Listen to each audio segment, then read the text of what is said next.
mendefinisikan sebagai suatu proses yang panjang untuk mendapatkan kehidupan yang baik, berpikir positif, keadaan psifikal yang optimum, psikologikal, dan fungsi sosial, mengontrol dan meminimalisasi faktor eksternal dan internal berupa penyakit ataupun kondisi kesehatan yang buruk. Wellness merupakan suatu kondisi yang lebih luas dan menyeluruh dibandingkan dengan konsep sehat atau baik. Dalam pengertian wellness, kondisinya tidak hanya sehat jasmani atau mental, tetapi mencakup kepribadian secara keseluruhan sebagai suatu refleksi dari kesatuan unsur jasmani dan rohani serta interaksinya dengan dunia luar. Menurut Arthur, Robert, dan Icke pada bukunya, mendefinisikan wellness sebagai proses yang mencakup aspek badan, jiwa, dan kesadaran. Wellness merupakan konsep sehat yang bersifat multidimensional. Konsep ini diambil dari perspektif kepribadian, sosial, klinis, kesehatan, psikologi, perkembangan, antropologi, agama, dan pendidikan. Menurut Nicholas N. Glover, pada bukunya, Sistem Model Wellness yang multidimensional menekankan 4 prinsip berikut. Yang pertama, sehat itu multidimensional, artinya kondisi sehat itu terjadi dalam berbagai dimensi kehidupan yang mencakup dimensi fisik, emosional, sosial, spiritual, vokasional, dan intelektual. Yang kedua, sehat itu variabel dinamis, artinya kondisi sehat itu bukan suatu yang statis dan diam, tetapi merupakan suatu keadaan yang dinamis dan bervariasi dalam dimensi waktu dan tempat. Seperti halnya, ada suatu saat kita sehat dan di saat lain kita kurang sehat, serta di tempat tertentu dapat sehat tetapi di tempat lain kurang sehat. Yang ketiga, sehat itu mengatur sendiri dalam setiap dimensi kehidupan. Artinya, masing-masing dimensi kehidupan akan menjadi suatu proses pengaturan sedemikian rupa sehingga dapat mencapai keseimbangan.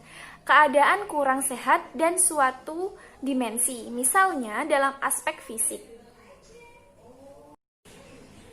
Yang keempat, sehat itu mengatur sendiri antar dimensi kehidupan. Artinya, kondisi sehat dalam setiap dimensi akan saling berkaitan dan saling melengkapi untuk mencapai keseimbangan keseluruhan kepribadian. Terima kasih, itu dari saya tentang definisi wellness. Akan dilanjutkan oleh rekan saya. Terima kasih. Baik teman-teman, kita akan melanjutkan materinya.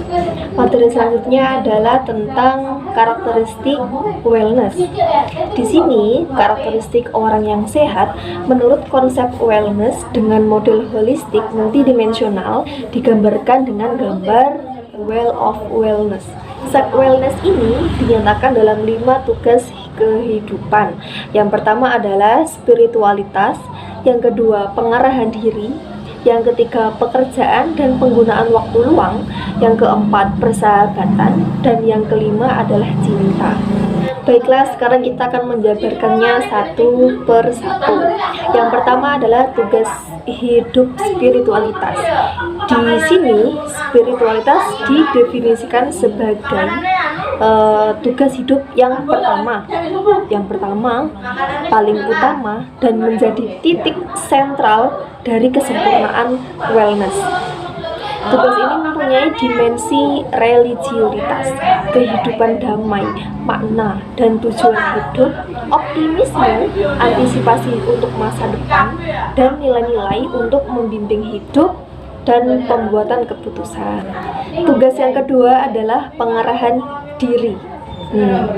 Pengarahan diri adalah tugas untuk mengatur diri sendiri agar mampu hidup secara baik dan sehat.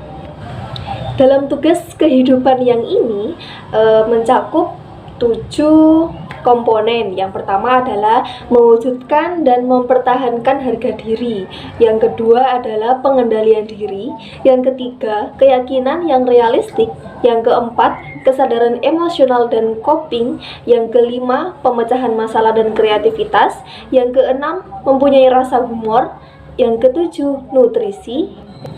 Tugas hidup yang ketiga adalah pekerjaan dan waktu luang. Nah, pekerjaan sebagai tugas hidup diharapkan dapat memiliki atau dapat dimiliki oleh setiap orang dalam menunjang kelangsungan hidupnya secara sehat. Untuk mewujudkan kondisi hidup yang sehat, pekerjaan itu tidak hanya bermakna sebagai ekonomis, tetapi juga dimaknai untuk sosial, psikologi, dan spiritual dengan memanfaatkan waktu luang yang tersedia. Tugas hidup yang keempat adalah persahabatan, yaitu hubungan sosial antar individu dalam masyarakat yang berdasarkan komitmen yang satu dengan yang lainnya atas dasar keakraban dan saling pengertian. Hasil dari persahabatan adalah didapatkannya dukungan sosial atau social support baik berupa material maupun non-material. Nah, tugas hidup yang terakhir adalah yang kelima adalah cinta. Cinta diwujudkan melalui lembaga keluarga. Dalam cinta, hubungan antar individu memiliki derajat keintiman yang lebih mendalam dan bersifat emosional serta seksual. Karakteristik dari hubungan percintaan yang sehat adalah yang pertama, kemampuan untuk menjadi lebih intim, percaya, dan pembukaan diri terhadap individu lain. Yang kedua adalah kemampuan untuk saling menerima ekspresi afeksi dengan yang lainnya. Selanjutnya yang ketiga adalah kapasitas untuk respek terhadap keunikan yang lain. Selanjutnya nomor 4, kehadiran dalam stabilitas keintiman hubungan dalam kehidupan orang lain. Selanjutnya perhatian terhadap pertumbuhan alamiah seseorang. Dan yang terakhir adalah kebahagiaan dalam kehidupan seksual. Nah, 5 tugas itulah yang bisa saya jabarkan dalam sub materi karakteristik wellness. Dan materi selanjutnya akan dilanjutkan oleh pemateri ketiga, yaitu Niam Faiko. Kepadanya dipersilahkan. Well-being. Menurut Carl Subjektif, well-being merupakan kondisi psikologis positif yang khas dengan tingginya tingkat kepuasan hidup seseorang, tingginya tingkat efektif positif, serta rendahnya tingkat efektif positif. Sedangkan menurut Dinner, Luca, dan Oshie mendefinisikan subjektif well-being atau kesejahteraan subjektif sebagai hasil evaluasi atau penilaian seseorang secara kognitif dan efektif terhadap pengalaman hidup seseorang. Baik, saya di sini akan melanjutkan materi dari Mbak Faik, yaitu karakteristik well-being. Karakteristik well-being menurut Berban dan Kaplowitz 1992 terdapat 2 dimensi dari kesejahteraan psikologis, yaitu dimensi positif dan dimensi negatif.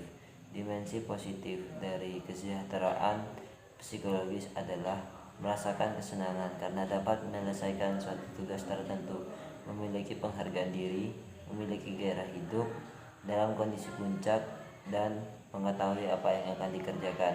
Sementara dimensi negatif ditandai oleh jenuh, marah karena dikritik, tidak dapat istirahat, kesepian, merasa di bawah kontrol orang lain, dan merasa depresi dan tidak bahagia.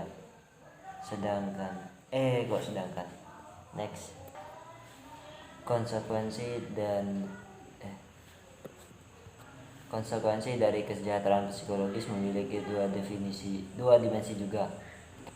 Konsekuensi dari kesejahteraan psikologis memiliki 2 dimensi juga, yaitu dimensi positif dan negatif. Konsekuensi positif yang muncul berupa perasaan bahagia yang kemudian akan berimplikasi kepada motivasi dan berbagai hal positif. Sedangkan konsekuensi negatif yang akan muncul adalah suasana hati yang berubah-ubah, perasaan tidak puas dengan kehidupannya, kekhawatiran yang berlebihan. 4. berbagai gangguan fisik seperti sakit kepala, berdebar-debar, rasa linu, dan nyeri di sekujur tubuh. Dan yang terakhir, kecemasan yang terefleksi dalam bentuk perasaan tertekan, gemetar, susah tidur, lesu, dan tidak bergairah. Sekian, terima kasih dari saya. Assalamualaikum warahmatullahi wabarakatuh.